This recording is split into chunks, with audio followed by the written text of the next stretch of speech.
Hello, and welcome to this evening's UCSF Alumni Author Series, a conversation with Dr. Daphne Miller. My name is Cyril Manning, and I am the editor-in-chief of UCSF Magazine. Before we start today's program, I want to note that this event is all about your questions. So to submit a question at any time, please use the Q&A box. I will do my best to group similar questions and get a diversity of topics. We may not get time to get to every single question, but we will do our best. So let's get to it. Some of you may recall a pretty cool feature that we ran in UCSF Magazine a while back. We called it the UCSF Guide to Healthy and Happy Eating. A team of writers and reporters fanned out across UCSF to find folks who had something genuinely interesting, useful, and non-obvious to say about what we eat. And by far, one of the most fascinating thinkers that we met in the course of our reporting was Dr. Daphne Miller. I am so eager to hear from Dr. Miller about her book, Pharmacology, and get an update about her current work and the impact that 2020 has had on those projects. Dr. Miller is a clinical professor at the University of California, San Francisco, and curriculum director for integrative medicine and research at Lifelong Family Medicine Residency Program in Richmond, California. She is also the founder of Health from Soil Up, an initiative that harnesses medical resources to transform the food system and promote environmental justice. For the past 2 decades, her work has explored the connections between our ecosystem and our personal health.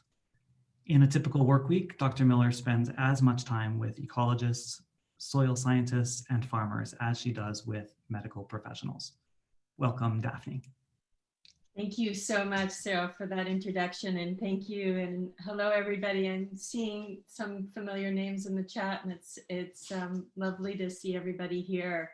I hope you're enjoying the rain, but that you're also warm this evening. So I am really delighted to talk to my alma mater, UCSF, about this. And I think that to start off with, we had talked about maybe me giving a little bit of a background as to how I even came to do this work to start with. Would that be helpful? That would be perfect. Thank you so much. I'll turn off my screen while you do a little bit of an intro. Sure. Yeah, I came out to California from a big tertiary care center in the East Coast to a little tiny family medicine program in the Salinas Valley. And this was in the early 1990s. And I chose that program because I was really interested in social medicine and social justice. And I was very excited to move to California. What I didn't realize was that, in fact, I had chosen an internship that was going to immerse me in the health impacts of agriculture. I was working in a small city that was surrounded by agricultural fields, and most of the patients that I were treating had been harmed in one way or another by our food system, either through mechanical injuries in the field or exposure to pesticides or the social injustice that exists in agriculture and migrant labor. And then on the other hand, a lot of patients who were being harmed because they couldn't eat the fruits and vegetables that were coming out of those fields and having suffering from diseases related to poor nutrition, like heart disease and diabetes. So here I was as an intern. I was supposed to be learning about, medical issues. And I wanted to understand how agriculture could be changed so that it could, at the end of the day, not be harmful, but actually be net positive in terms of our health. And it was really clear to me that I wasn't going to get that kind of teaching or guidance from my medical teachers because they had not received that training. And these questions about how to create a healthy food system from the soil up really became questions that have informed my whole career and the work that I've done. And really trying to build bridges, in fact, between healthcare and agriculture and understand how the ways we treat our soil and our fields and the ways we grow our food might actually participate in keeping us healthier. For me, one of the silver linings, I might say, of COVID, and in fact, the triple plagues that we're experiencing right now of the fires, which are associated with climate change and racial injustice and COVID, is that all of a sudden, it's not just a small group that's recognizing that agriculture is intimately related to our health, but it's actually a much more widely recognized issue. We see this in the frontline workers who are in the fields in the Central Valley who are getting COVID-19 at much higher rates than the general population, but that we're also depending on to pick our food. We're seeing this in food that is lying fallow in the fields. And we're seeing this in the long food lines. We're really having hunger for the first time. And even the fires themselves, this is not something we've been discussing a lot, but our system of agriculture is playing a role in how violent and vicious these fires are. A lot of them do start in the forests, but in fact, our fields, and especially the grasslands that have lost their native coverage of sages because of monoculture, are acting like kindling for these fires. And if you look at images of Chico and so on during the last set of fires, you realize that it really is the agricultural fields that were set ablaze.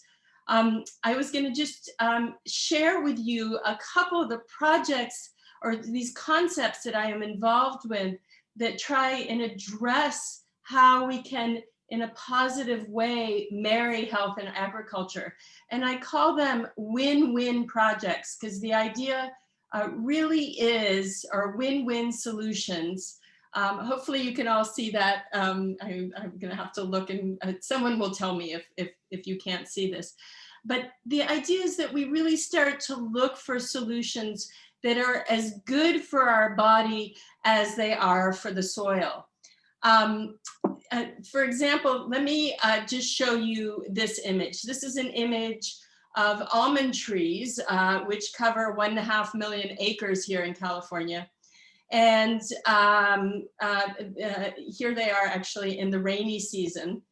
And this is an image of a carrot field in the Central Valley right before harvest. Now, can you think of anything more healthy than almonds and carrots? I mean, they really are what all of us are, feeling like we should be eating. They're both kind of superfoods filled with antioxidants, vitamins and minerals and so on. But if you look at these two images, you start to realize that what is a win for our bodies in this instance is actually not a win for our environment and the soil. This image I took this, you can see me standing on the back of the truck. This was taken in August in the Central Valley in a part of California that gets about 9 inches of rain a year. And what you see is actually water running off these fields because of over irrigation that's literally washing soil and the nutrients of the soil down towards Los Angeles. You also see those yellow tops, and that's actually carrots that are not being grown in an optimum way because of overwatering. So these superfoods, and here's an image of the almond acreage in California. This is 1.5 million acres, all the yellow there. And in fact, a lot of this form of agriculture, it's water intensive, it encroaches into wetlands, it causes subsidence. It's a big monoculture, and because almonds tend to get very wet, it's actually, there's a risk of fungus, so it uses a lot of fungicides and there's a big pest burden from it. So win for our bodies and not for the soil. So one of the projects that I'm involved with is really talking with farmers about how it can be something that can go both ways. And this is an example of the carrot fields once actually not being a win for our body, because once they are harvested, this is what you get. You get a lot of empty soil there, which is being blown into the air. And what's actually interesting is that this area also has some of the highest rates of asthma in California, So not a win for us in the end. Actually some of the highest rates of COVID-19 now too, which might be coincidental or not. So here is the win-win solution, both for humans and for the environment, would be to start to actually have animals grazing among the almond trees, to actually be growing other crops among the almond trees and keeping the soil covered so it doesn't wash away and you don't have the issue with the water. This is the Burroughs family farm that is near that other image of almonds that I showed you, that is really doing agriculture in a win-win type way. And this is the Kaiser family farm in Sonoma, which is also just a wonderful example of diversity, and is also, you can imagine if all the different crops that are growing there, if they were to harvest a couple rows of carrots, it wouldn't create that dust storm and that loss of nutrients that you saw in that other image that would harm the lungs and harm the soil. So really trying to think of diversity and keeping the soil covered and using a minimum of inputs and avoiding waste and so on. Here's another example of a situation that might be a win for the environment, but not necessarily a win for us. There's a lot of big food companies who are now investing in something called regenerative agriculture, which is the idea that they really are going to work with farmers to enact all these principles that keep the soil healthy. So doing cover crops and not tilling the soil and minimizing water and minimizing the input of herbicides and pesticides. But in this instance, these companies that are devoting themselves to certain, having a certain amount of land go regenerative, tend to have a portfolio of foods that one could argue is not regenerative to our own health. It's lots of high carbohydrate, high sucrose, high fructose foods that tend to be highly processed, and certainly not what I would equate with a healthful diet. So win for the soil here, but when you look at the full project, not necessarily a win for us. And there is a question, of course, of a little bit of greenwashing going on.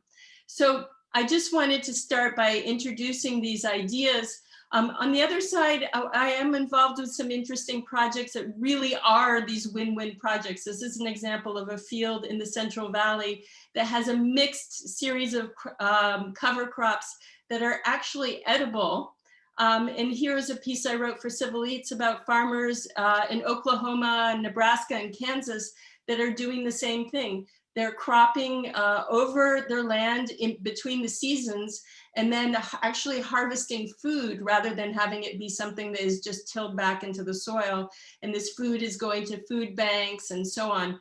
Something which is very valuable right now with the degree of food insecurity that they're seeing.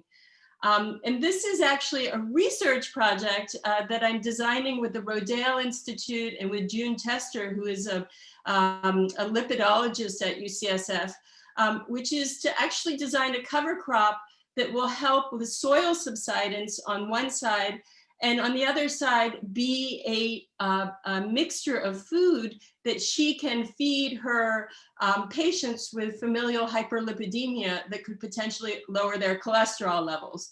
So a win for the soil and a win for her patients.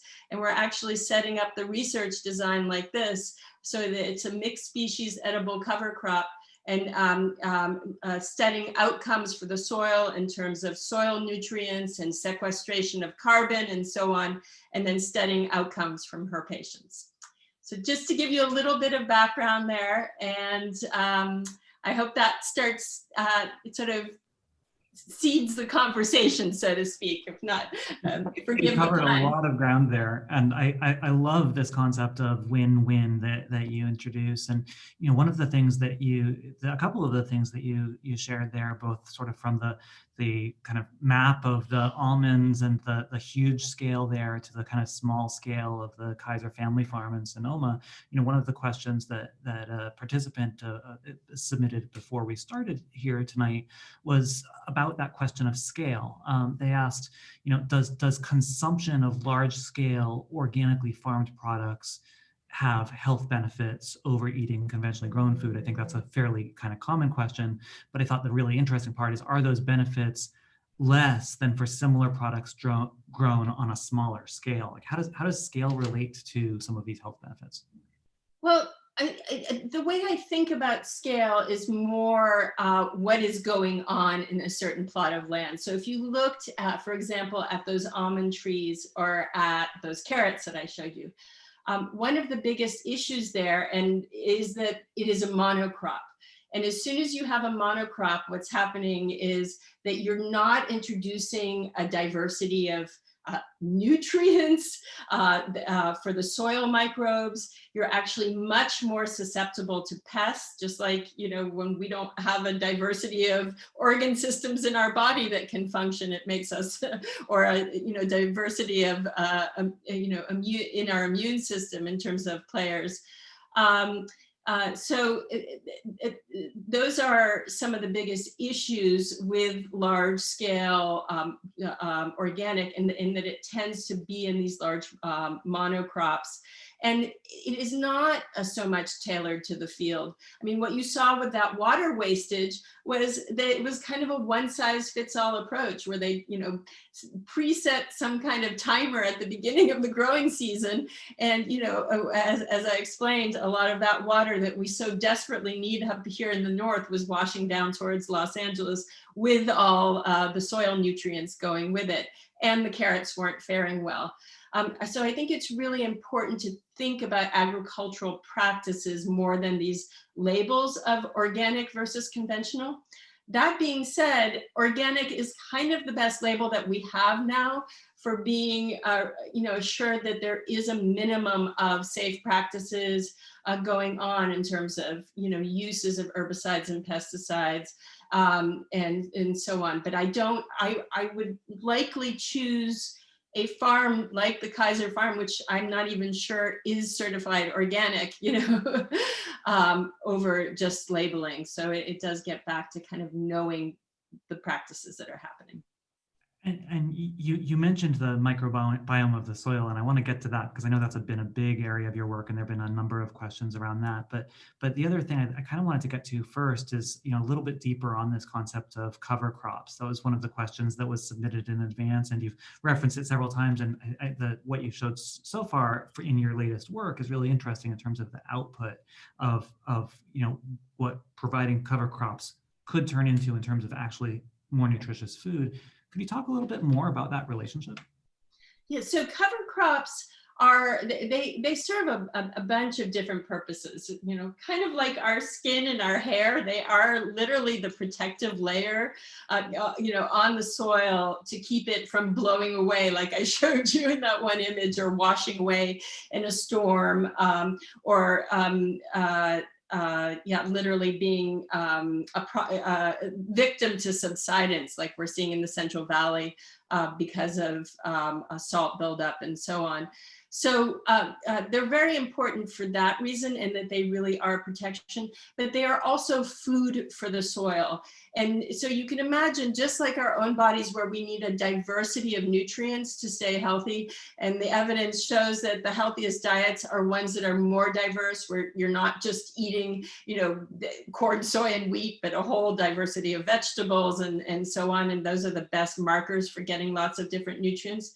Well, it turns out it's exactly the same for the soil, and that, rotating crops throughout the year, interplanting crops, having a diversity of crops. And by the way, not just things we plant, but it turns out that even weeds, things we call weeds, a lot of them actually can contribute nutrients to the soil. And so there's a movement among farmers to leave, a bunch of wild plants in their hedgerows and between crops and so on. So it has a protective effect. It also nourishes, and it also retains water for sure as well. That's fantastic. There are a couple questions coming in that are related to this topic that so kind of swerve away from what came in before the event to kind of combine these two questions. One is just to get in a little bit deeper about what types of cover crops we're talking about. Does that differ between different weather zones? And then I'm going to read this other question. I think this goes a little bit deeper, and you can figure out where you want to go with your here. But Leslie writes, I would like to drill down a bit on your comment that harvesting a few rows of carrots doesn't churn up the soil in the same way. Completely understand the need to reduce monocrops. However, how can we scale up from a few rows to an amount that actually is sustainable for the population? Yeah, great, both great questions. So first of all, in terms of, wait, what was the first one? Because the second one distracted me. So sorry, what types of cover crops are we talking about? A little more detail. So what types of cover crops? So first of all, y'all, I'm a doctor, not a farmer. And part of what I do that is perhaps crazy, but that I feel is necessary, is to venture into zones where I'm not, not trained and not an expert, to start to have these transdisciplinary conversations. But I always am very clear that I'm a trained physician and an armchair agriculturalist. For example, as we're designing this Rodale study, we are working with the farmers at Rodale to figure out what is the best complement of cover crops that will give that diversity of nutrients to the soil that they need. So the nitrogen, the phosphorus, the potassium, and at the same time, June Tester and I are sort of negotiating about what her patients who have familial hyperlipidemia are going to need in order to lower their cholesterol levels, and also that would be these are kids, so things that they would find delicious and so on. That's, sort of the answer there, is that, in terms of cover crops, trying to find a complement that works for the soil. And if it's something that we plan to harvest or put animals on, it also has to work for them. So, once again, win-win. In terms of the carrots, I did not mean at all to imply that the Kaiser farm was the answer. And in fact, I think it's a 2-acre boutique farm, and it is certainly a beautiful example of biodiversity. And we're seeing more and more of those types of farms coming up in urban and peri-urban areas. I'm actually involved with one in North Richmond called Urban Tilth, which is being farmed by people from North Richmond and is feeding 450 families at this point, not just from that farm, but from a CSA of which that farm is a part of. So we're seeing this in lots of that model coming up of the 2-acre farm that really can feed a lot of people coming up in a lot of different places. But the carrot situation is more to understand that you can do 5 rows or 10 rows and then have 5 or 10 rows of something else. And there's a research station that is down near Fresno that is part of UC Davis that is looking exactly at this question right now.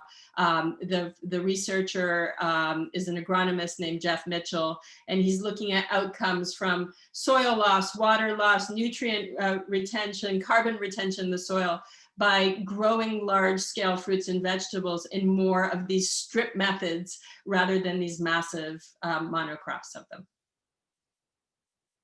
I'm looking forward to adapting your moniker of the carrot situation to the idea of scaling sustainable solutions. I'm gonna start calling that the carrot situation.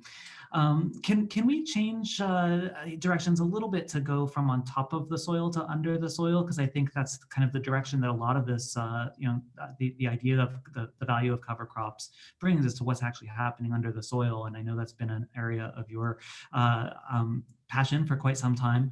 One of the questions that came in before we started this event that I think is a good starting place is, is there a symbiotic relationship between the plants we grow and the microbiology of the soil?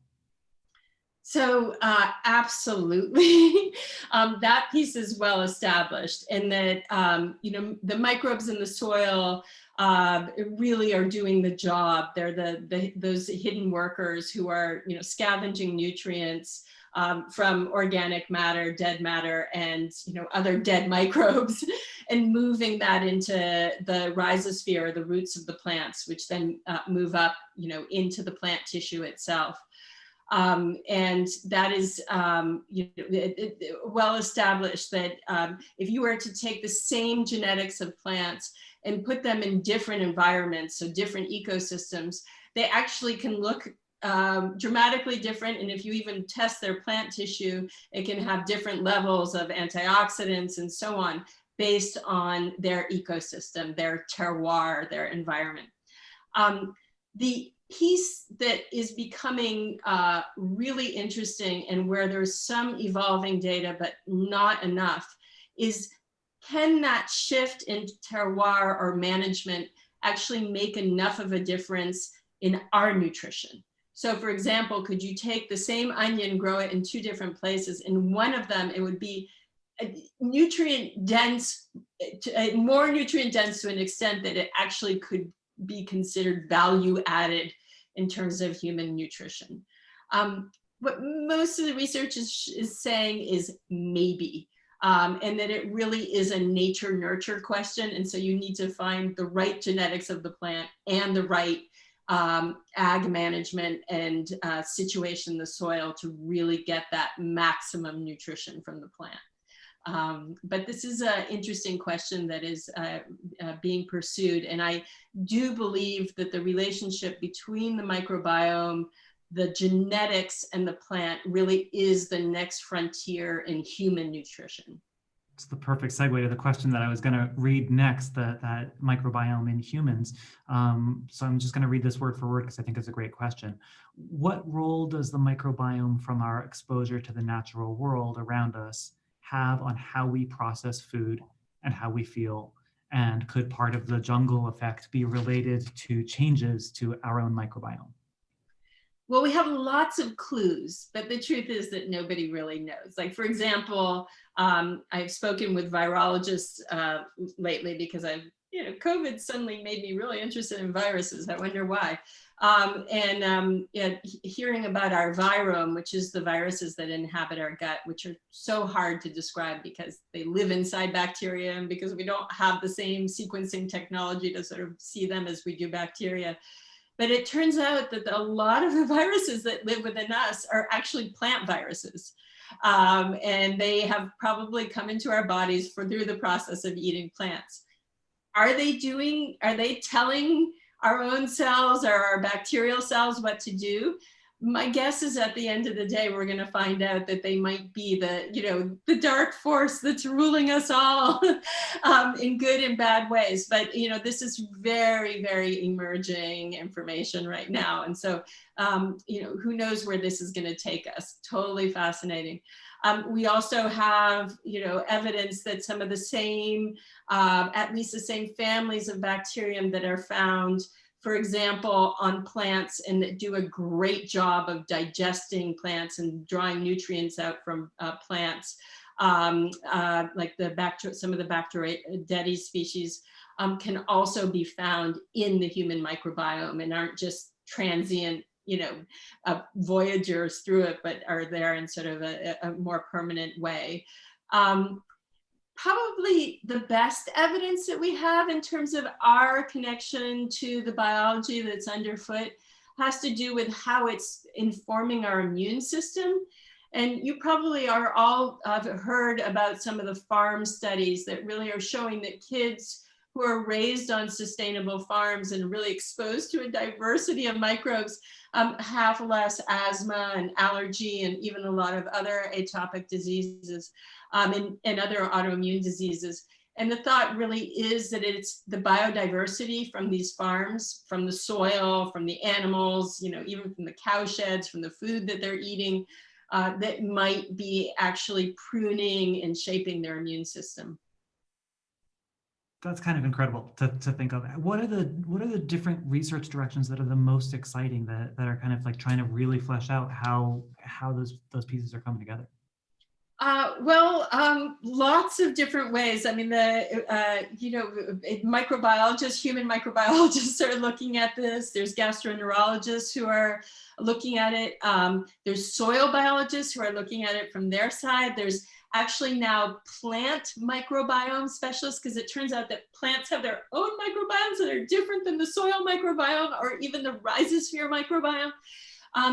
the big challenge is really to start to have these conversations in a more transdisciplinary way. So a lot of times what I find myself being is sort of the stupid child in the room who really does not understand the science at a terribly deep level, but it is, understands it enough to be dangerous in each one of these realms, or at least to convene folks and start to get the conversation going.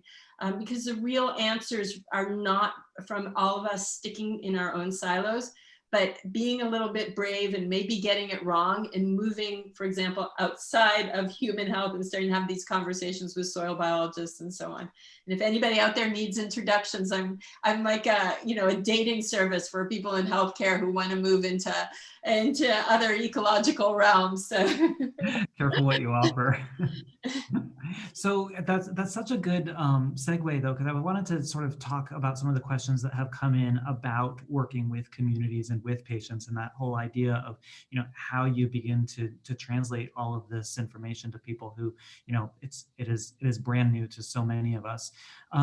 So I guess the first question that I'd love to tackle is, how can physicians and other practitioners integrate diet and nutritional education and food pharmacies into their practice? How do people start to connect some of these dots? Right. So first of all, I want to be very clear that it's not just physicians, but folks in healthcare in general. And that really health professionals, and whether you're in health administration or dentistry or nurse practitioner or PA or an acupuncturist or what have you, I think it's really important that all of us embrace this work, and certainly leaders and hospital leaders in the hospital administration and so on. I kind of think of it as the 4 Ps of how I would love for healthcare to engage. And, one of them is through actually, creating these kind of research partnerships in some form or another, and really starting to increase the knowledge base. The other one is really in becoming a purchaser or an anchor institution for some of this stuff. So really to go out and think about how your clinic, your healthcare institution, your cafeteria can actually put your money where your mouth is, and spend money on the right kind of agriculture. It's through practice or programs, so really clinical things like the food is medicine programs and patient education, and doing group visits that focus on nutrition and health, and food pharmacies and culinary medicine. We can talk about that, all of that.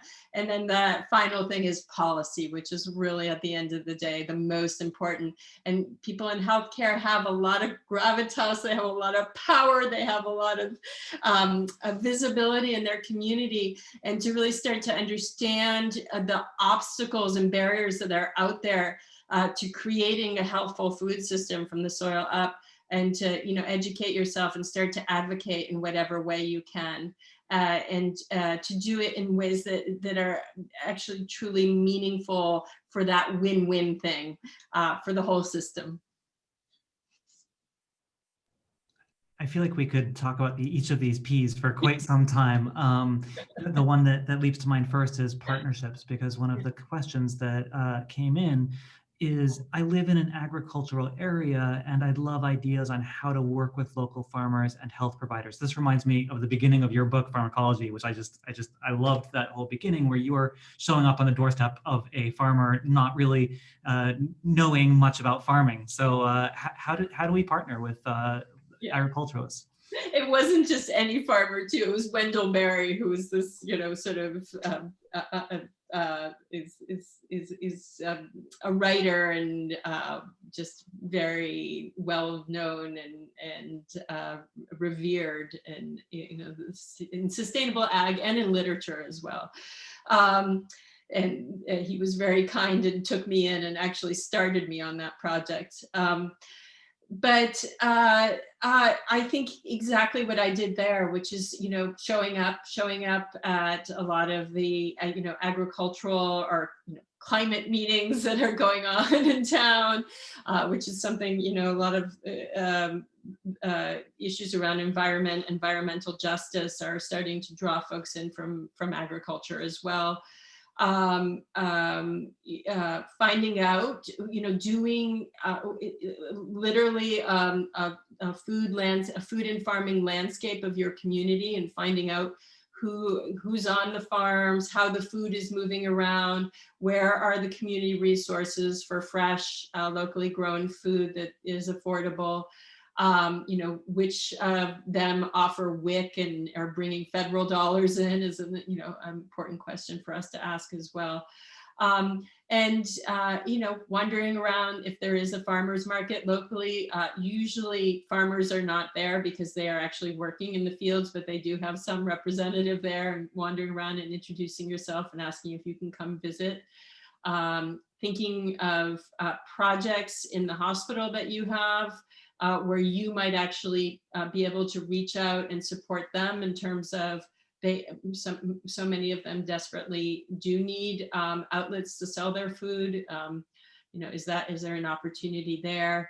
If you're in I teach in a family medicine residency training program, and the residents are actually trying to think about how they can get involved in community agriculture as part of their community medicine rotation, you know, thinking of even labor ways that we can, I mean, I have learned so much from working on farms, I've got to tell you. So yeah, lots of different ways.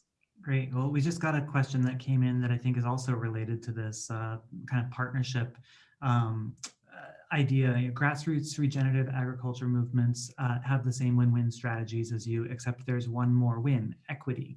Can you touch on whether equity in ag and medicine is as high a priority in your work as public and environmental health? So I look at equity as the part of that win-win for sure. Equity is human health and environmental health writ large. If you look at what's happening right now in the fields in the Central Valley, where agricultural workers are both being exposed to COVID and at the same time falling, you know, sick and not having access to food. So there's these dual issues of food insecurity and so on. So yes, that is absolutely a part of the win-win and of the health work, yes. And I'll go back to another one of the P's. I think you've already touched on this a little bit, but I'm going to go back to what you said, you know, patients or practice. How can we advise our patients, particularly families with limited resources, on selecting safe and sustainable produce?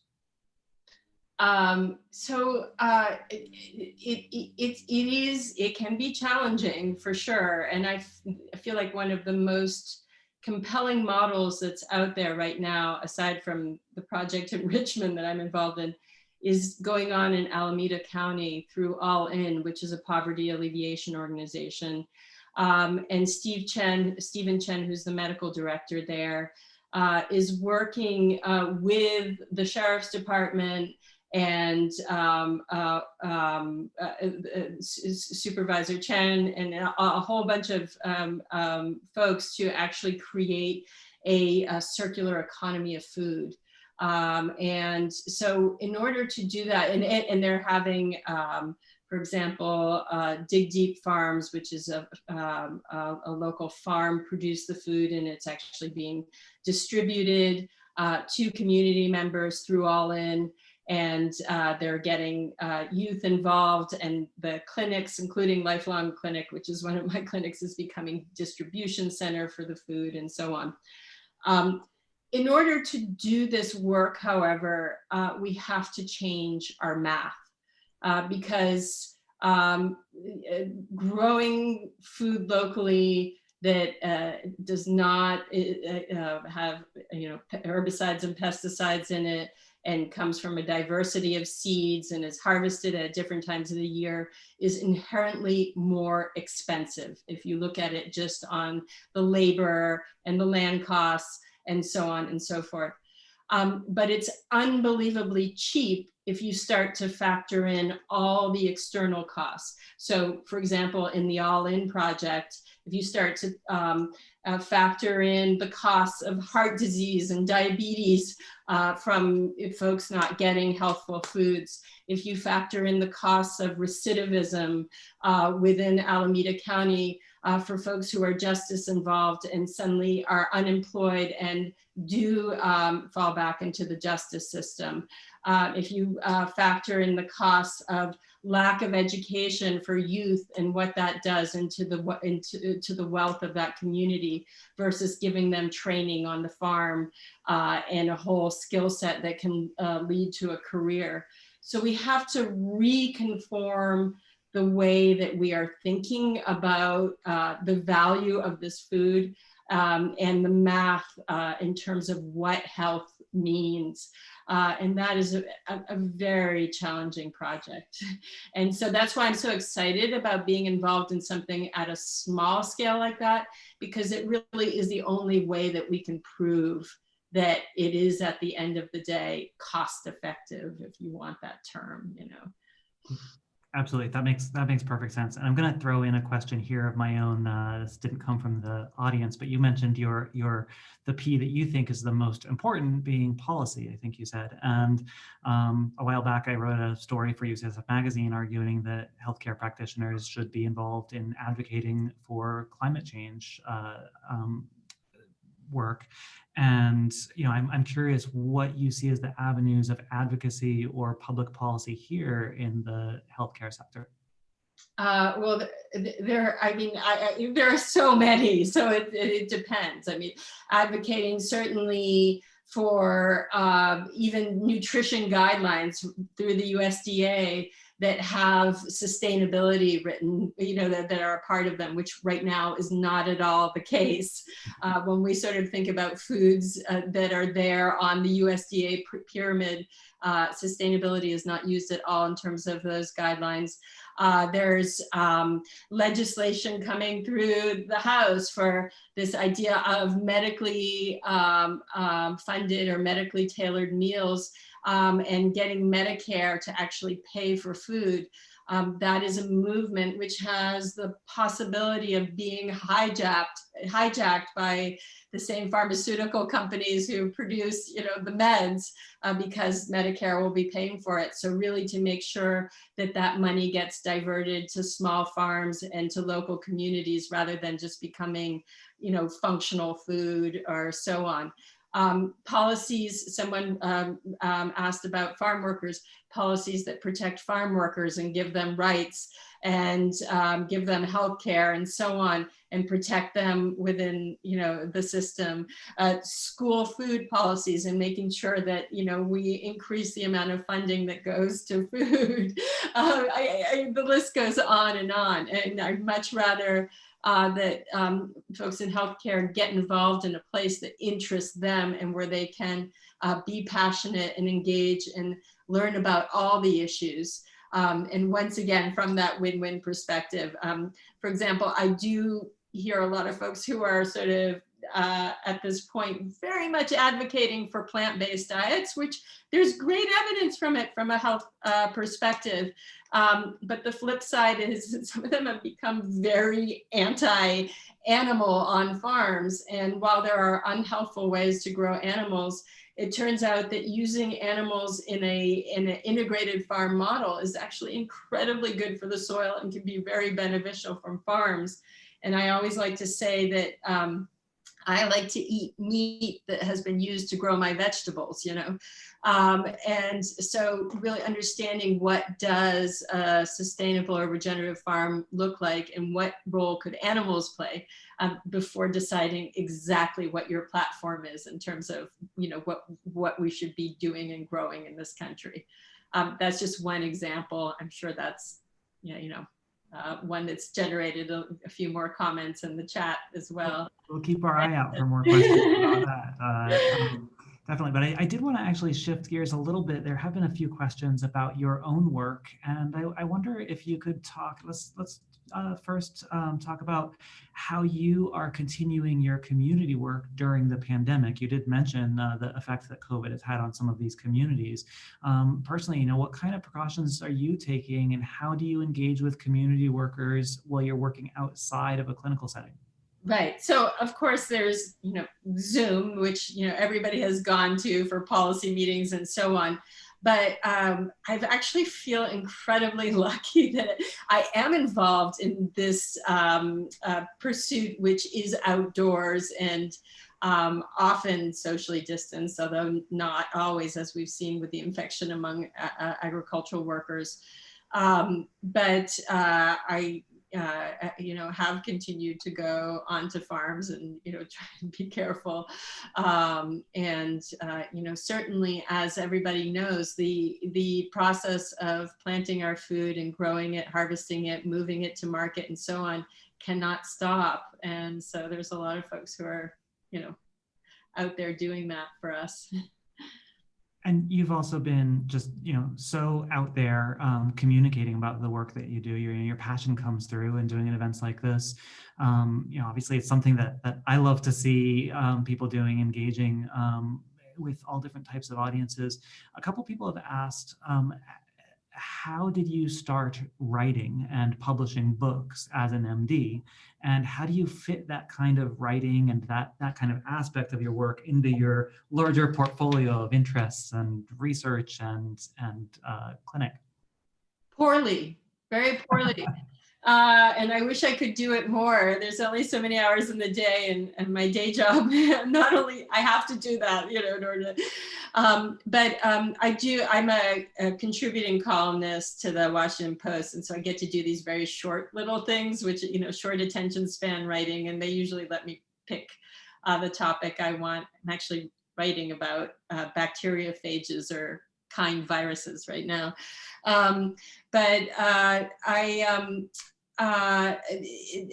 I journal a lot, and I feel like that's sort of the bicep curl of writing. I often say, kind of to just keep at it. The first book that The Jungle Effect, the first book that I wrote was actually started because it was supposed to be a patient handout. And I really wanted to I was giving the same advice over and over again to my patients, and I really wanted to streamline things.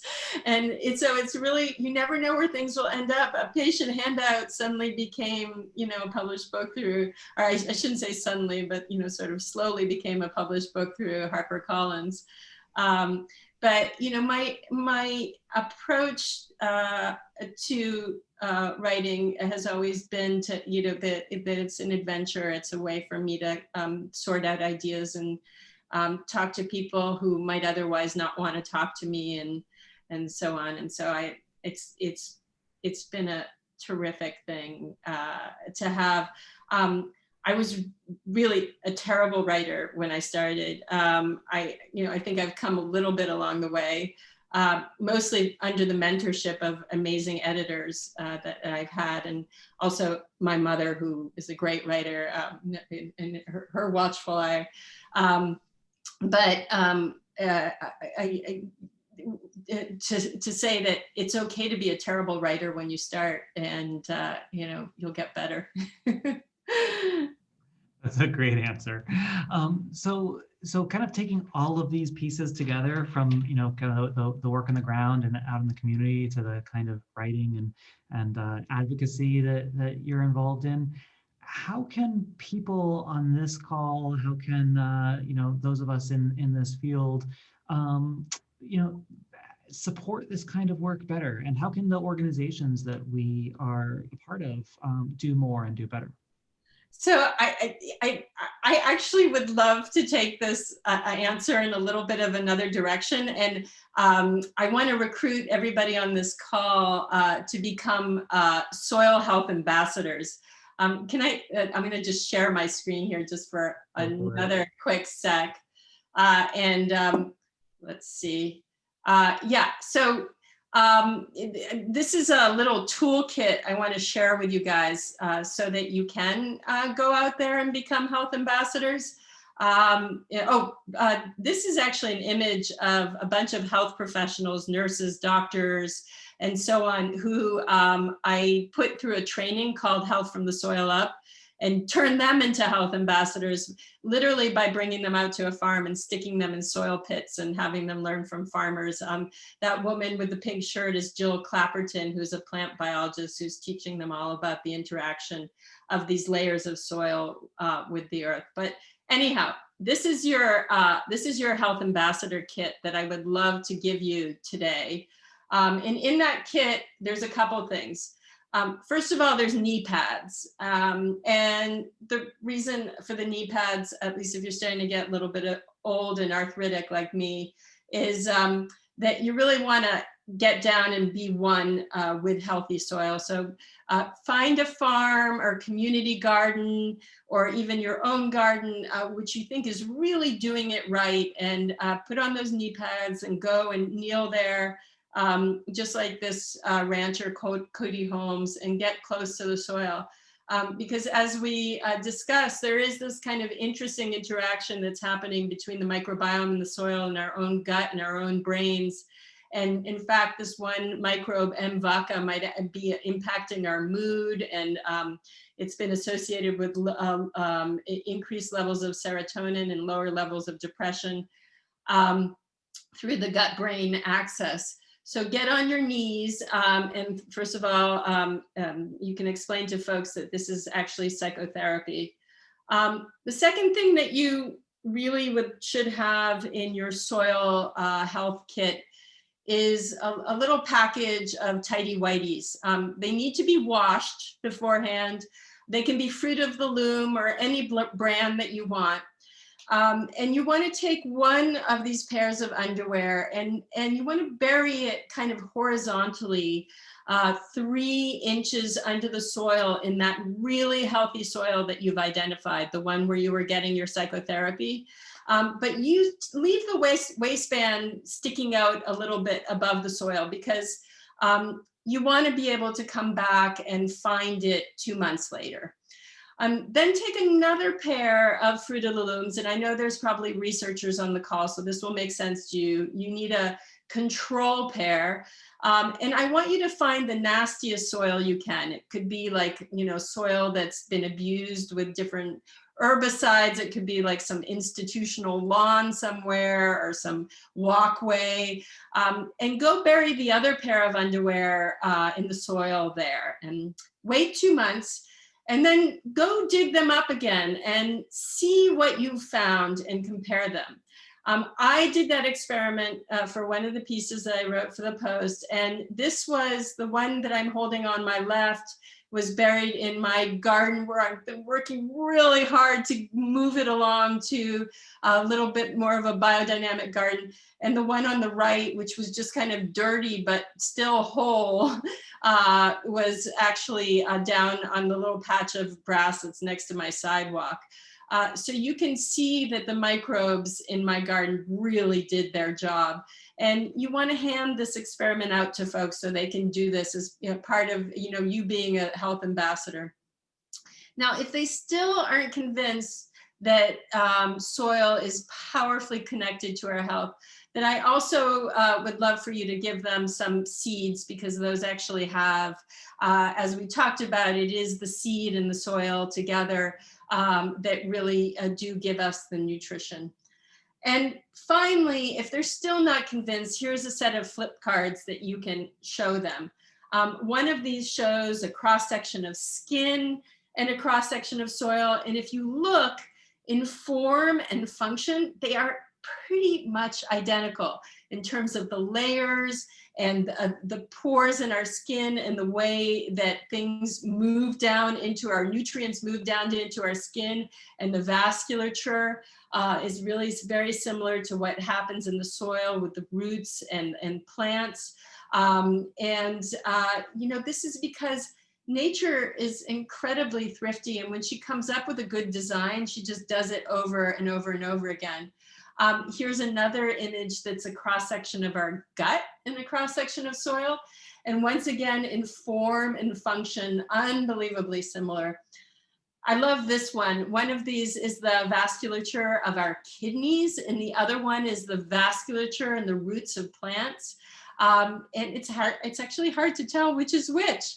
And finally, on an electron microscope level, one of these shows the villi of our intestines interacting with the microbiome in our gut, and the other one shows the rhizosphere, the roots of the plants, interacting with the microbes in the soil. And once again, so similar, because in fact, we are soil. So thank you so much. It was really wonderful to spend this evening with you. And thank you so much, Cyril, for all your, for shepherding all these amazing. I am so glad to have had this conversation. And honestly, like, I did not see those slides in advance of this meeting. You just blew my mind. Also, I thought I liked the idea of the carrot situation, but I really love and appreciate the tidy whitey trick. I'm going to try that. I'm looking forward to becoming a better soil ambassador. Super excited about that. The name of that experiment is actually Soil My Undies. Soil My Undies. I'm going to remember. I will report back to this group. What I haven't passed on, I've tried to do my best to capture as many of the questions as possible. I haven't passed on the many compliments that people have shared to you. I will pass those on directly along with a request to keynote. So we'll connect offline on that. In the meantime, thank you so much for the work that you are doing and for taking the time to chat with our alumni tonight. Thank you to everyone who's on this call for your outstanding questions. We'll end the evening now and have a great night. Thank you guys. Thank you so much. Thank you, Daphne.